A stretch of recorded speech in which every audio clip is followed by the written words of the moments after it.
Doa itu juga butuh latihan, disiplin, proses bertahap untuk kita betul-betul bisa masuk nyambung terus dengan Tuhan di dalam doa. Kalau memang kita membangun kebiasaan doa misalnya 15 menit, setengah jam setiap hari tanpa putus gitu ya, atau misalnya pagi hari kita sungguh-sungguh nyambung dengan hadirat Tuhan, biasanya sepanjang hari itu kita lebih mudah untuk nyambung dengan Tuhan.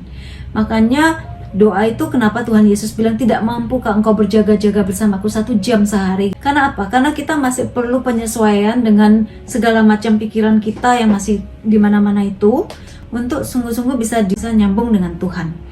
Ibaratnya gini, kalau kita doanya cuma 5 menit, itu ibaratnya kita baru ketuk pintu gitu kan. Kita baru menenangkan indera-indera kita. Tiba-tiba kita amin gitu. Tuhan Yesus mungkin baru mau buka pintu, memberikan banyak sekali rahmat buat kita udah amin, kita udah dada gitu.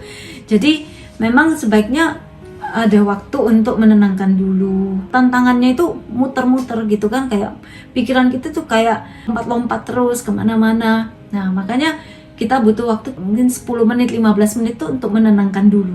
15 menit kemudian mungkin kita berdoa, kita naikkan syukur, kita mungkin bisa nyanyi kalau suka, kalau enggak kita ngomong aja sama Tuhan. Setelah itu mungkin 15 menit berikutnya kita hening gitu. Kalau saya sih disambung dengan awalnya Lectio Divina ya. Jadi apa yang kita renungkan, kita omongkan dengan Tuhan itu berdasarkan sabda Tuhan.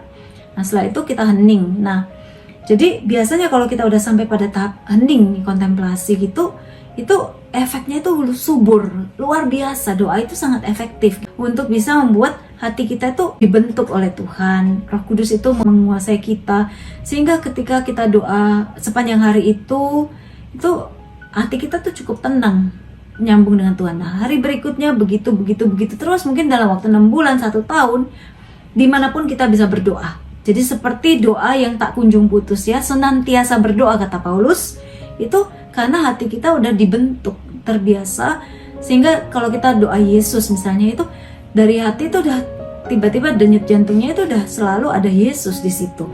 Jadi memang perlu membangun suatu kebiasaan dan disiplin memang.